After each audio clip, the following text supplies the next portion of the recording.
अस्सलाम वालेकुम। प्रोग्राम में खुश आमदीद। सबसे पहले आज के प्रोग्राम का तारुफ, हमारी आज की टॉप स्टोरी होगी नया बजट लेकिन वही महंगाई और हमारी इंडस्ट्री को जो मसाइल दरपेश हैं उनका इलाज क्या है। एक इलाज तो राशिद लंगड़ियाल साहब जो FBR के चेयरमैन हैं उन्होंने भी बताया है और उनके एक आर्टिकल के बाद एक पूरे मुल्क में बहस शुरू हो गई है कि जो उन्होंने कहा है वो क्या मुमकिन भी है या नहीं। और उस पर एक बड़ा ही अहम ट्वीट किया है मिफ्ता इस्माइल साहब ने जो पाकिस्तान के साबिक वज़ीर ख़जाना है, और उन्होंने एक शेर भी उस पर लिख दिया है। उन्होंने लिखा है, मीर क्या सादे हैं बीमार हुए जिसके सबब उसी अत्तार के लौंडे से दवा लेते हैं। तो ये अब देखना ये है कि ये जो मुख्तलिफ लोग मुख्तलिफ किस्म की ट्रीटमेंट हमारी इकॉनमी के लिए सजेस्ट कर रहे हैं उसमें क्या कहीं पे गवर्नेंस की बेहतरी भी है या नहीं है, इस पे हम आज के प्रोग्राम में बात करेंगे। हमें सबसे पहले ज्वाइन करेंगे मिफ्ता इस्माइल साहब जो साबिक वज़ीर ख़जाना हैं और सेक्रेटरी जनरल हैं अवाम पाकिस्तान पार्टी के, और उनके बाद ज्वाइन करेंगे हमें राना एहसान अफजल ख़ान जो कोऑर्डिनेटर हैं वज़ीर आज़म के और मुस्लिम लीग नून के रहनुमा भी हैं।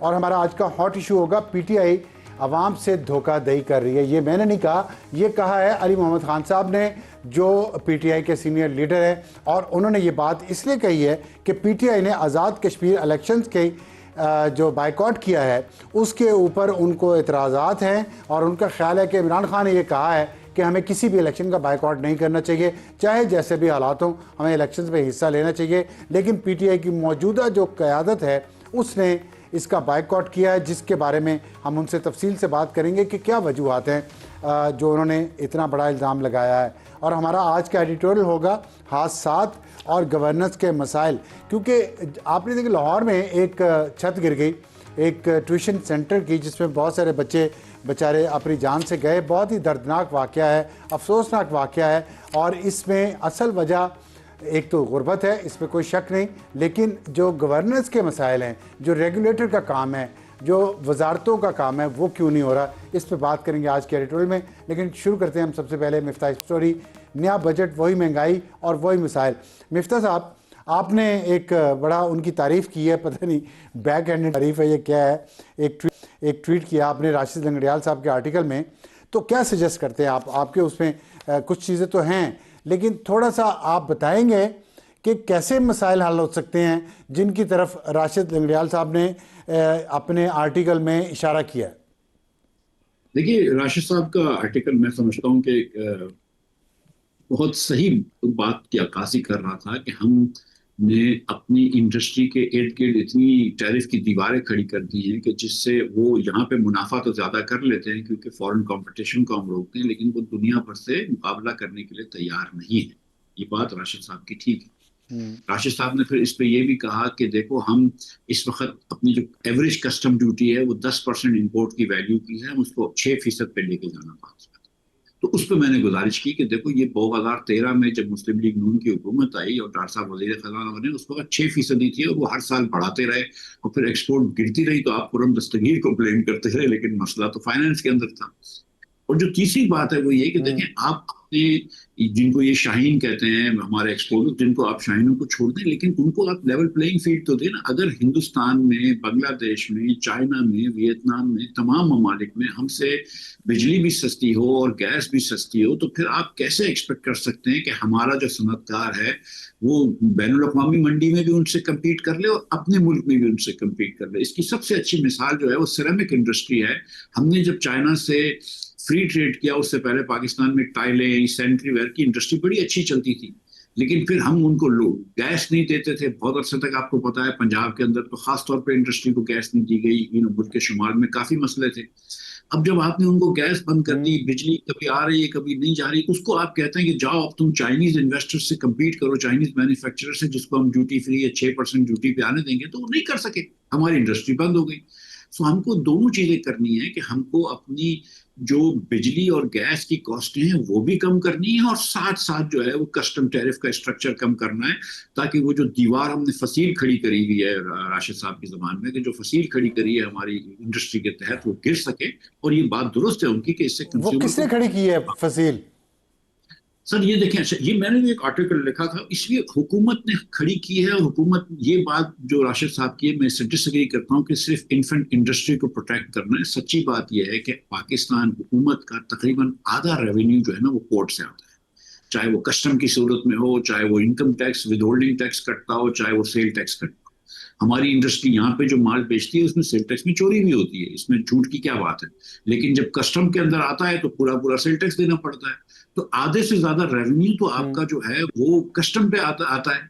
तो आपने तो इंपोर्ट करना बहुत मुजिर बना दिया है पाकिस्तान में। और आपका तो जो ये इसलिए नहीं बनाया आपने इंपोर्ट करना मुजिर कि आप इंडस्ट्री को बचा रहे हैं, इसलिए बनाया कि आपका तो दाल दलिया इससे है। एफबीआर तो खत्म हो जाए अगर पोर्ट पे ड्यूटियां खत्म हो जाए। अच्छा, मुझे ये बताइएगा कि हम तो ये सुनते रहे ट्रेडिशनली कि ब्यूरोक्रेट्स जो होते हैं वो बैकरूम बॉयज़ होते हैं, खामोशी से अपना काम करते हैं, उनकी परफॉर्मेंस बोलती है, उनके आर्टिकल्स नहीं बोलते। ये नई एक रवायत लग रही है कि एफबीआर के चेयरमैन हैं, उनके ऊपर जिम्मेदारियां हैं और वो खुद आर्टिकल अखबारात में लिखना शुरू हो गए हैं। क्या हुकूमत का जो पूरा एक इतना बड़ा निज़ाम है इतलात का और लोगों तक इतलात पहुंचाने का, वो नाकाम हो गया है, या आपको कोई और वजह समझ आ रही है इस आर्टिकल के लिखे जाने की? देखिए, एक तो हुकूमत के अंदर इस वक्त एक बहस चल रही है ऑटो पॉलिसी के तहत, और वो रोकी भी थी इन्होंने, जिसके अंदर कुछ लोग हैं, हमारे दोस्त और भाई हारून अख्तर साहब हैं, वो ये कहते हैं कि आप ऑटो पॉलिसी के अंदर जो पाकिस्तान में ऑटो मैन्युफैक्चरर्स हैं, टोयोटा, होंडा और जो दीगर नए आ रहे हैं, उनको प्रोटेक्ट करें, उनको आप थोड़ा सा कस्टम ड्यूटी के सपोर्ट दें। फिर कुछ लोग हैं, मुसद्दक मलिक जैसे, राशिद लंगड़ियाल जैसे, जो इसके खिलाफ हैं, कहते हैं कि नहीं, इनको आप प्रोटेक्ट ना करें, हम ये ऑटो इंडस्ट्री को 20-30 साल से प्रोटेक्ट कर रहे हैं, हमको कोई फायदा नहीं हो रहा, कंज्यूमर को ज्यादा पैसा देना पड़ रहा है। सामने फिर आर्ग्यूमेंट है कि देखो अब नई टेक्नोलॉजी आ रही है, सोलर आ रहा है। तो एक तो इस पस मंजर में इन्होंने लिखा है, और दूसरा आप ये बात भी देखें कि राशिद लंगड़ियाल जो है ना वो डायरेक्ट वजीर आजम को रिपोर्ट करते हैं। वो औरंगजेब साहब का इतना अमल दखल नहीं है रेवेन्यू मिनिस्ट्री में, वो डायरेक्ट वजीर आजम से दखल करते हैं। और वजीर आजम के करीब जो 4-5 ब्यूरोक्रेट्स हैं जो कि हुकूमत को चलाने में बड़ा कलीदी किरदार अदा करते हैं, उनमें से एक हैं ज़ाहिर डॉक्टर तौकीर, और चीमा साहब ज्यादा वो हैं इनसे, उनका ज्यादा कलीदी और तो करीबी उसमें किरदार। आप थोड़ा सा खुल के इस पे बात नहीं कर रहे। पिछले 50 साल से यही आर्गुमेंट बेचा जा रहा है। मैं बूढ़ा हो गया हूँ ये सुन सुन के कि ये 3 जापानीज कंपनीज जो हैं ये इंडस्ट्रीज को बेहतरीन कर देंगी, फ़रोग दे लेंगी। इन्होंने तो कुछ नहीं किया। यहाँ पे टीन डब्बा बेचते हैं। आप यूरोप में जाके इनकी गाड़ी देख लें, आप इंडिया में इनकी गाड़ियाँ देख लें, छोड़ें यूरोप को। तो और हमें क्या देते हैं ये, और उसके बाद इतने सालों से मुनाफा कमा रहे हैं, कंज्यूमर को कुछ दे नहीं रहे, कस्टमर को कुछ दे नहीं रहे, बल्कि खैर चाइनीज़ कंपनी जो आ रही हैं वो भी आवाम की स्किन ही उतार रहे हैं। तो प्रोटेक्शन यहाँ पाकिस्तानी की कस्टमर की प्रोटेक्शन तो कोई नहीं कर रहा, चाहे वो कोई भी हो। तो इस पे देखिए, हुकूमत क्यों नहीं सोचती? देखें अफसार भाई, सच्ची बात यह है कि मैंने तो आज से 3 साल पहले यही आर्टिकल लिखा था, राशिद ने ज्यादा बेहतर लिखा है, कि इंपोर्ट इंपोर्ट सब्स्टिट्यूशन की पॉलिसी गलत है, हमको एक्सपोर्ट प्रमोशन की तरफ जाना चाहिए। और ये जो हमने बैरियर्स खड़े रखे हैं हमारी इंडस्ट्री के इर्द गिर्द, उसका बड़ा नुकसान होता है। न्यूजीलैंड जैसे मुल्क ने कहा कि हमको गाड़ियां बनानी नहीं है, हम दुम्बे का गोश्त बेचेंगे, मक्खन बेचेंगे, मतलब बहुत बड़ा दुनिया हाँ, के सही, एक्सपोर्टर थे। सही है। लेकिन क्योंकि हमारी मार्केट बहुत छोटी है, हाँ, अब मतलब तो एक ये फिलॉसफी है। लेकिन एक फिलॉसफी जो गवर्नमेंट ऑफ पाकिस्तान की है वो हमेशा से ये रही है कि हम इंडस्ट्री को प्रोटेक्ट करें। मसला ये होता है कि अगर इंडस्ट्री को आप प्रोटेक्ट करेंगे तो 2-5 साल कर लेना, मतलब 35 साल तो ना करें। मतलब एक एक एक, एग्जैक्टली, यही मेरा एक, मेरा भी एक सवाल है। जी जी। सो मैं आपके सवाल से एग्री करता हूं, मैं तो इस पॉलिसी से एग्री करता हूं कि ये प्रोटेक्शन, एक्सेसिव प्रोटेक्शन किसी भी इंडस्ट्री को नहीं होना चाहिए। मेरी सिर्फ इसमें इस्तदा इतनी है कि हम ये इंडस्ट्री को प्रोटेक्शन के लिए नहीं करते, हम एफबीआर के रेवेन्यू के लिए करते हैं। इसको आप, मैं जानता हूं ना कि फाइनेंस मिनिस्टर और फाइनेंस की ब्यूरोक्रेसी जो होती है और रेवेन्यू की ब्यूरोक्रेसी होती है, उनको ड्यूटी लगाने का शौक इसलिए नहीं होता कि किसी सेठ को फायदा हो जाए, उनको ड्यूटी लगाने का शौक इसलिए होता है कि उनको 4 पैसे मिल जाए, क्योंकि हुकूमत चलती है इस चीज पे। मतलब ठीक है, ये तो वैसे है तो खौफनाक बात ही। लेकिन बहुत शुक्रिया मिफ्ता इस्माइल साहब हमसे बात करने का। और अब हमें ज्वाइन किया है राना खान साहब ने, जो कोऑर्डिनेटर हैं वज़ीर-ए-आज़म पाकिस्तान के। बहुत शुक्रिया राना एहसान अफजल खान साहब हमसे बात करने का। राना साहब, अभी हम बात कर रहे थे मिफ्ता इस्माइल साहब से, उन्होंने कहा है कि बेसिकली काबीना के अंदर 2 ग्रुप्स हैं। उनकी जो बात का क्रक्स आपको बता दूं, और बात ज़ाहिर है राशिद लंगड़ियाल साहब जो एफबीआर के चेयरमैन उन्होंने एक बहुत अच्छा आर्टिकल लिखा है जिससे पूरे मुल्क में एक बहस ने जन्म लिया है। और वो ये कह रहे हैं कि एक हारून अख्तर साहब हैं, वो ये चाहते हैं कि जो टैरिफ है उसकी दीवार खड़ी रहे, इसलिए कि लोकल प्रोडक्शन को बचाना, जो पुरानी 3 जापानीज़ कार कंपनीज़ हैं उनको प्रोटेक्ट करना चाहिए। लेकिन एक दूसरी तरफ मुसद्दिक मलिक साहब हैं और उन्होंने नाम लिया था एक और वज़ीर का, वो ये चाहते हैं कि ये दीवार गिरा देनी चाहिए ताकि कंपटीशन बढ़े, सारिफ को फ़ायदा हो। अगर आप मुझे इजाज़त दें तो मैं आपसे ये पूछना चाहता हूँ कि ये 4 साल हो गए हैं हुकूमत को, ये जो उन्होंने राशिद साहब ने आर्टिकल लिखा है ये तो चार्जशीट है हुकूमत की सारी इकोनॉमिक पॉलिसी के ख़िलाफ़।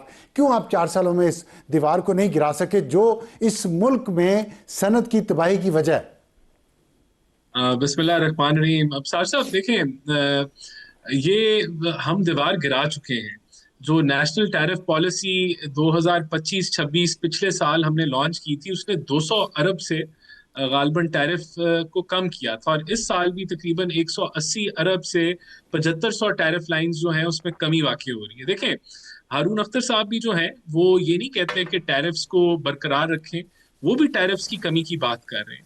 हर कोई टैरिफ्स की कमी की बात कर रहा है। जो फर्क है ना, जो डिफरेंस है वो ये है कि टैरिफ आप जरूर कम करें, ये अच्छी पॉलिसी, क्योंकि बहुत सारे टैरिफ आपके तब लगे थे जब आपका रेवेन्यू कलेक्शन नहीं होती थी, तो सबसे आसान था कि आप कस्टम ड्यूटी या इस एडिशनल कस्टम ड्यूटी या रेगुलेटरी ड्यूटी बढ़ा देते थे, तो आपकी टैक्स कलेक्शन बढ़ जाती थी।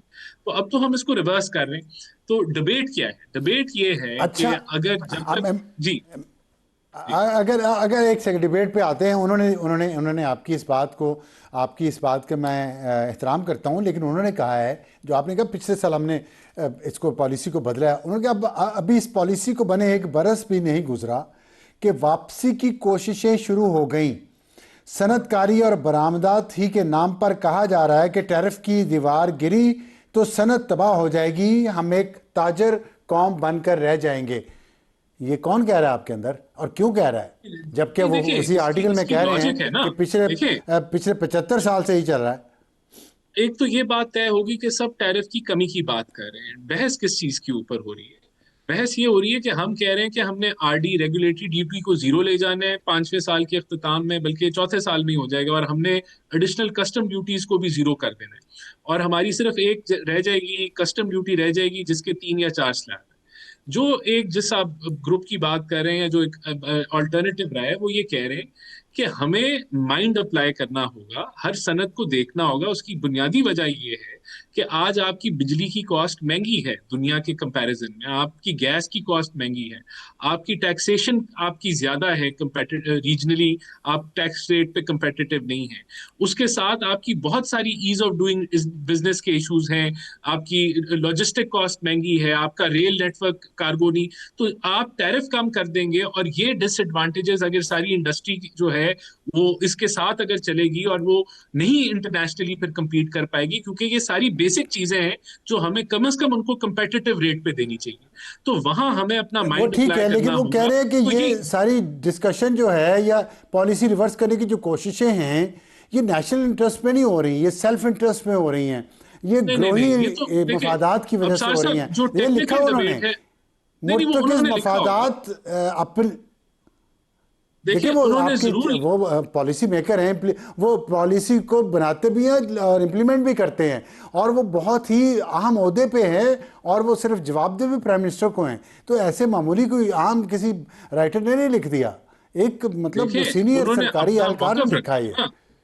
तो मैं भी आपके सामने एक टेक्निकल बात कर रहा हूँ। मौकफ उन्होंने मौकफ नहीं, उन्होंने एक पूरा केस दिया है, बनाया है केस, और उन्होंने उसको आर्ग्यू किया है, और उसमें वो, मैं ये नहीं कहता वो तो मैंने भी आपके सामने यही है ना कि सेल्फ इंटरेस्ट में हो रहा है, नेशनल इंटरेस्ट में नहीं हो रहा। ये तो इस इल्जाम को तो मैं मुस्तरद करूंगा। देखें, प्राइम मिनिस्टर शहबाज शरीफ तो जो है वो कोई किसी भी सेल्फ इंटरेस्ट या लॉबी के इंटरेस्ट को ना वो घास डालते हैं, ना कोई स्पेस नहीं, वो उन प्राइम मिनिस्टर की बात नहीं कर रहे, वो कोई उन लोगों की बात कर रहे हैं जो दबाव डाल रहे हैं हुकूमत पे कि इस पॉलिसी को रिवर्स किया जाए। अब सार साहब, जो लोकल इंडस्ट्री है वो परेशान है कि अगर ये टैरिफ रेट्स बहुत नीचे चले जाएंगे तो उनकी इंडस्ट्री बंद हो जाएगी। वो कंपेटिटिव नहीं सिर्फ रहेंगे। काबीना के अंदर भी लोग हैं, सिर्फ लोकल इंडस्ट्री नहीं है। तो ये डिबेट ये डिबेट मैं भी आपको दोनों मौकफ बता रहा हूँ ना, it is a valid debate. इस डिबेट के अंदर जो है सर कि कैसे ऐसी वैलिड तो है? 75 साल में एक पॉलिसी 75 साल में रिजल्ट नहीं ला सकी। हमें बुरी गाड़ियां मिलती हैं, बुरी बुरी सारी ऑटोमोबाइल हमारी हमें बुरी मिलती है। आप इंडिया देख लें, वहाँ स्टैंडर्ड क्या अबसार है साहब, इन अगर आप कारों मुझे का। सिर्फ मौका दे यूरोप दें, में देख लें, हमें क्या मिलता है। जी जी प्लीज अगर देखिए मुझे आप प्लीज। मौका दे दें, बात ये है कि ये एक इस डिबेट को अगर मुझे आप सिर्फ सम अप कर लेने दें, आपकी बेसिक जो जी किसी भी इंडस्ट्री की क्या कॉस्ट होती है, बिजली की कॉस्ट होती है, एनर्जी कॉस्ट होती है जिसमें बिजली गैस है, क्या वो कंपेटिटिव है? Number one. नंबर दो, क्या आपके टैक्स रेट मेरा कसूर है, कंपेटिटिव है? नहीं नहीं, आपका कसूर नहीं है, मैं आपको एक आप हकायक रख रहा हूँ ना आपके सामने। हुकूमत अगर आप अगर हुकूमत में आपकी 4 साल से हुकूमत में है। नहीं, IMF तो के साथ देखिए शायद आप हमने बेहतर तो निगोशिएट इम्प्रूव नहीं कर देखिए, सके। अब आप डिबेट को और तरफ लेके जा रहे हैं। सार साहब, हमने बिजली के रेट कम किए, 16 सेंट से 11 सेंट पे लेके आए, लेकिन अभी भी रीजन के अंदर वो 7 सेंट है। हमने 2 सालों में कमी की है, हमने टैक्स रेट्स में कमी की है, लेकिन अभी भी रीजन में वो ज्यादा है। हमने गैस रेट्स में, तो वो तो देखें, अगर आप मुझे सिर्फ ये जो आपने मेरे से सवाल पूछा उसका जवाब लेने दें, कि मैं आपको अगर सिर्फ देखें, आप हम टैरिफ कम करने की बात कर रहे हैं, सब लोग टैरिफ कम करने की बात करें, बात सिर्फ ये हो रही है कि अगर आपके ये इनपुट कॉस्ट के डिसएडवांटेजेस हैं और आप टैरिफ को बिल्कुल जीरो पे ले जाएंगे, तो फिर आप कैसे compete कर सकेंगे? ये बहस है। तो इसके ऊपर अगर कहें कि ये बहस ही ना हो क्योंकि ये सेल्फ इंटरेस्ट के ऊपर है, ये बहस ही ना हो क्योंकि जो है ये लोगों का अपने मफादात है, तो ये गलत है। इट इज अ टेक्निकल बहस है, ये नहीं, टेक्निकल उन्होंने बहस ये हो नहीं रही है। कहा कि बहस ना हो। उन्होंने उन्होंने कहा कि जो पॉलिसी मर्जी रिवर्स कहा हो, करने की कोशिश उन्होंने हो जो रही है मर्जी कहा हो, 1 साल उन्होंने के अपना अंदर अंदर आर्टिकल ही। जो लिखा है, अबसार साहब, उन्होंने अपना आर्टिकल अपनी एक जाती, उन्होंने अपनी राय दी है, उनकी जाती राय हो सकती है, जाती लेकिन राय ये कैसे बहस हुई? वो FBR के चेयरमैन है सर, वो तो कैबिनेट अगर मेंबर जितनी देखें, उनकी हैसियत है। नहीं, आप देखें, ये एक टेक्निकल डिबेट है जो आपके सामने हमने की है, ये टेक्निकल डिबेट है। तो ये डिबेट आप इंडस्ट्री वालों को भी, मेरी राय होगी कि आप जो है उनका मौकफ भी ले, तो वो भी आपको अपना मौकफ देंगे।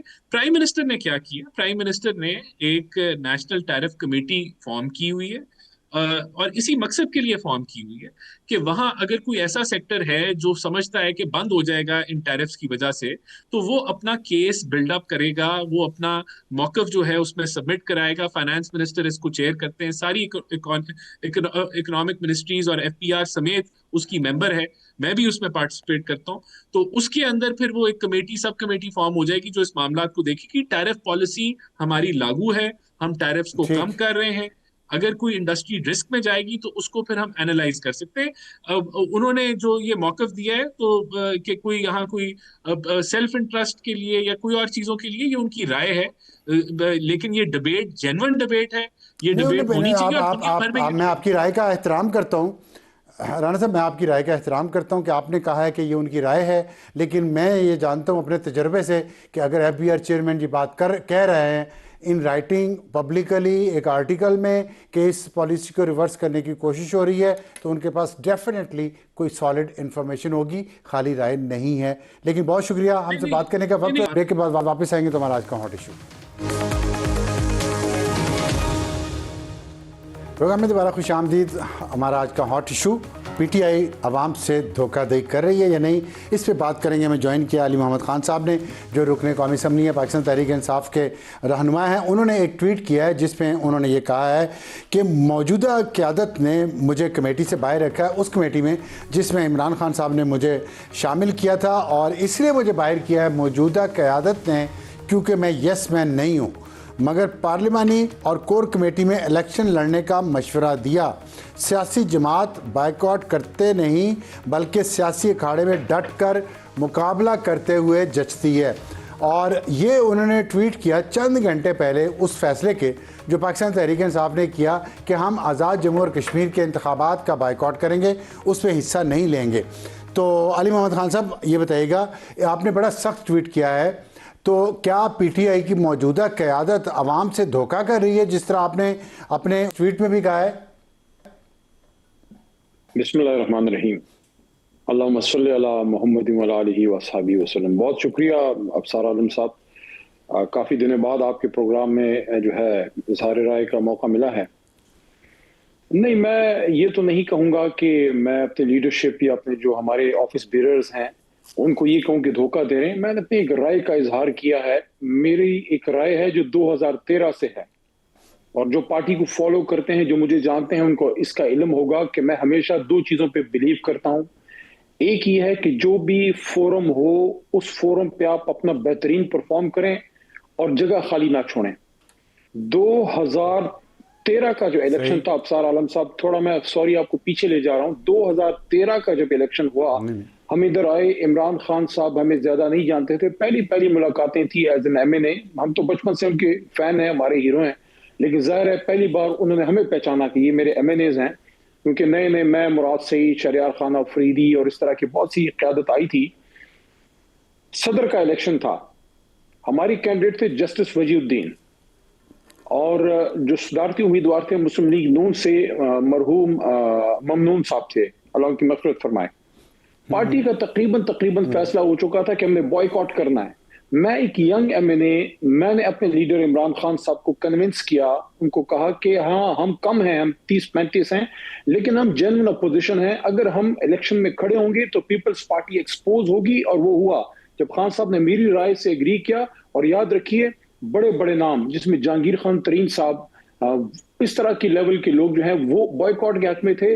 अलवी साहब ने मेरी बात को सपोर्ट किया और हम इलेक्शन में गए। और इलेक्शन के अगले दिन हारने के बावजूद दुनिया ने देखा कि PTI जेन्युइन अपोजिशन है। और जस्टिस वजी साहब ने फिर मुझे कॉल की, मैं गांव में था उन दिनों, अपना सेशन के बाद गांव चला गया था। उन्होंने कहा कि नौजवान, आपका बहुत शुक्रिया, आपने जो जिस तरह नुक्ता रखा।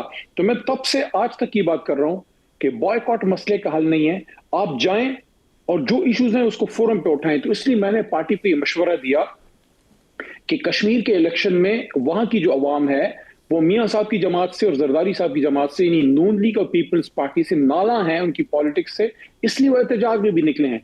तो हम उनको एक अपॉर्चुनिटी दें कि अगर वो उनसे नाला है तो तहरीक इंसाफ के साथ खड़े हो जाएं। लेकिन अब पार्टी का एक फैसला आ गया है कि वो समझते हैं कि नहीं, चूंकि अवाम या जो वहां की जो कमेटी है, अवामी जो कमेटी है, वो एहतजाज में जा रही है, इलेक्शन के बॉयकॉट की तरफ जा रही है, तो हम अवाम के साथ खड़े हों।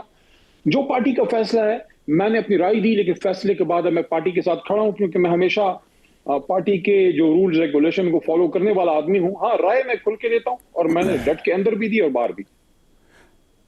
ठीक है, लेकिन देखें, आपने इमरान खान साहब की एग्जांपल दी, आरिफ अलवी साहब की एग्जांपल दी कि, और जस्टिस वजी साहब की एग्जांपल दी कि उन्होंने आपके उस फैसले को एंडोर्स किया, सपोर्ट किया और वक्त में वो सही भी साबित किया।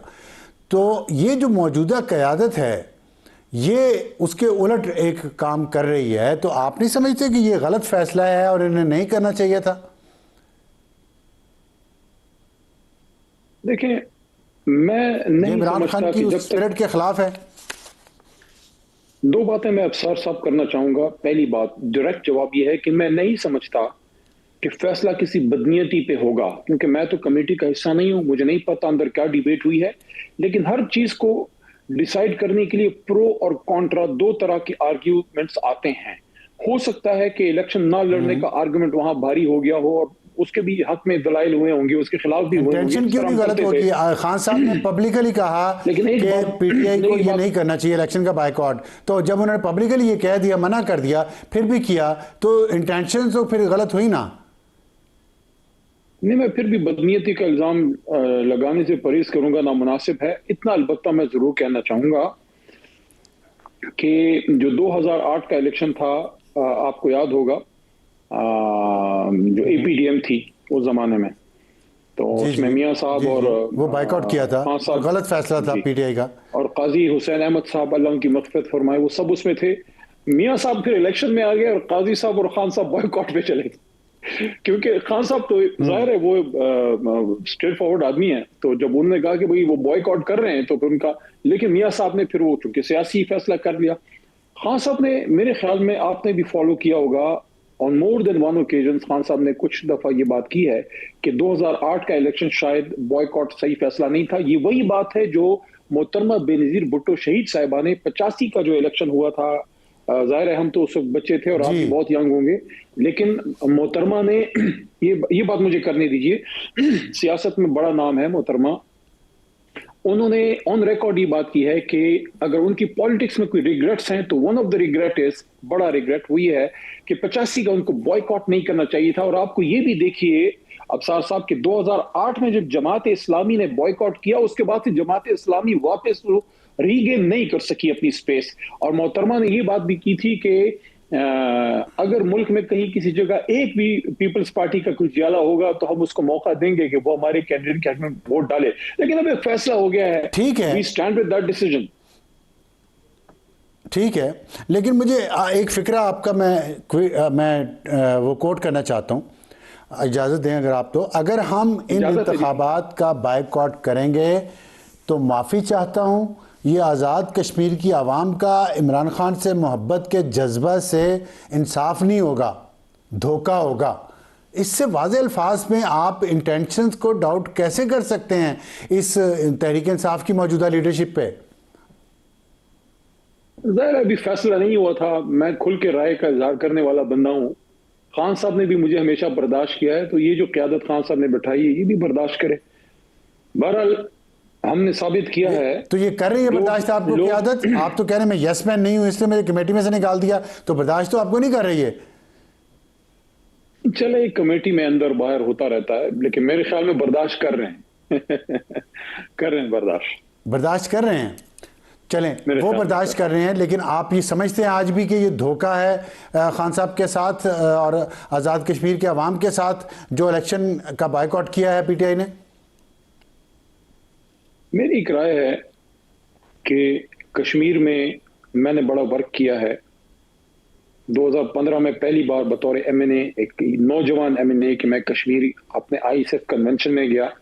मोहतरम खान साहब से मैंने पूछा, खान साहब कश्मीरियों के लिए क्या मैसेज है? खान साहब ने मुझे कहा कि अली आप जाके कश्मीरियों को कहिए इमरान खान कहता है कि कश्मीर के फैसले कश्मीर में होंगे। ये पहली बार मैंने जाके कश्मीर में, आज़ाद कश्मीर मुजफ्फराबाद में 2015 में एक कन्वेंशन था कि उसके बाद मैं कंटिन्यूस जाता गया। फिर जो 2021 की कैंपेन थी उसमें मैं बाकायदा कैंपेन करने गया। शहरियार खान अफरीदी उमरी कश्मीर के वजीर थे, उन्होंने कैंपेन की और उस कैंपेन की ऑर्गेनाइजेशन में हमारे अली अमीन खान गंडापुर जो कि उमरी कश्मीर कमेटी शहरियार भाई के पास थी, और कश्मीर की जो वजारत है वो अली अमीन खान और सैफुल्लाह न्याजी जो इन चीजों को देखते थे, हमारी कोऑर्डिनेशन थी, और मुराद सईद साहब भी, और वो हम जीत के आए। कश्मीर हम जीत के आए, तो मेरी ये तवक्को थी कि इस बार भी भरपूर एक कैंपेन हो। लेकिन अब एक फैसला हुआ कि भाई हम अवाम के साथ खड़े हैं। अब भी मैं समझता हूं कि अगर कोई नजरसानी इसमें होती है, अगर कोई चांस है, तो जरूर नजरसानी की तरफ जाना चाहिए, ताकि देखें, ताकि एक दफा पता लग जाए कि जिस तरह बाकी पाकिस्तान में 2024 के इलेक्शन में हमसे निशान छीना, हमारी पार्टी तोड़ी, हम पे पाबंदियां लगी, लेकिन कौम इमरान खान के साथ खड़ी हुई। एक दफा पता लग जाना चाहिए था, या लग जाए तो अच्छा है कि कश्मीरी किसके साथ खड़े हैं। अगर इलेक्शन में पीटीआई हुई, आखिर में ये बता दें कि वो तो पता नहीं लगेगा, क्योंकि अब तो कागजात नामजदगी नहीं जमा हो सकते। लेकिन जो ये हुआ है अभी बायकॉट, इससे क्या पीटीआई के मुखालफिन जो हैं उनकी सहूलतकारी नहीं हुई? जैसा कि आपने इसका इजहार भी किया था अपने ट्वीट में कि ये होगी सहूलतकारी, तो सहूलतकारी तो हो गई ना। चलिए, वक्त एक चीज साबित करेगा अबसार साहब, और वो ये है कि मैंने मेरे सियासत में मैं जिसको बहुत ज्यादा मानता हूं वो पीछे है, ये कायद, और जिससे मैंने सीखा है वो मेरे लीडर इमरान खान साहब हैं। और मैंने खान साहब से एक चीज हमेशा सीखी है। खान साहब ने हमेशा ये कहा है कि जो बड़ा स्टैंड लेता है लीडर वही बनता है। तो जो आपको चीज सही लगे आप उस पर बात करें, पार्टी के मफाद के लिए करते हैं। बाकी आप छोड़े इस चीज को कि कोई क्या कहता है। हाँ, जब पार्टी का फैसला आ जाए तो बतौर एक जिम्मेदार शख्सियत के फिर आप फैसले के साथ खड़े होते हैं। फैसले से पहले आप अपनी राय का इजहार खुल के देते हैं। जो नहीं देता खुल के राय का इजहार, मैं तमाम लीडरशिप को कहूंगा जो ये हर रोज पॉलिश मारते हैं ना, आपकी सही हर बात को सही कहते हैं, वो नहीं आपका वो है जो आपके मुंह पे आपको कहे कि जनाब ऐसा नहीं ऐसा है, वो आपका सच्चा वर्कर है। अगर कोई लेकिन आपने ये बात आपकी ठीक है कि पार्टी का फैसला हो गया साथ खड़ा होना चाहिए, लेकिन जो आपने अल्फाज कहे हैं आप उनसे पीछे तो नहीं हट रहे ना, आप you stand by what you said. Ali Mohammad Imran Khan का वर्कर है, इमाम हुसैन को मानने वाला है रज़ियल्लाहु अन्हु। अली कट जाएगा, अपनी बात से पीछे नहीं हटेगा। वेरी गुड, बहुत शुक्रिया अली मोहम्मद खान साहब इन पुरजोर साथ। वक्त एक ब्रेक के बाद वापस आएंगे तो हमारा आज का एडिटोरियल हादसात और गवर्नेंस के मसाइल। वक्त है हमारे आज के एडिटोरियल का, और आज का एडिटोरियल है लाहौर के करीब काहना में जो एक अलमनाक हादसा हुआ जिसमें 14 बच्चे जान से चले गए, और इसके साथ जो गवर्नेंस के जो मसाइल हैं उस पर जो सवालात खड़े हुए हैं उस पर बात करेंगे। दो इसमें इश्यूज़ हैं।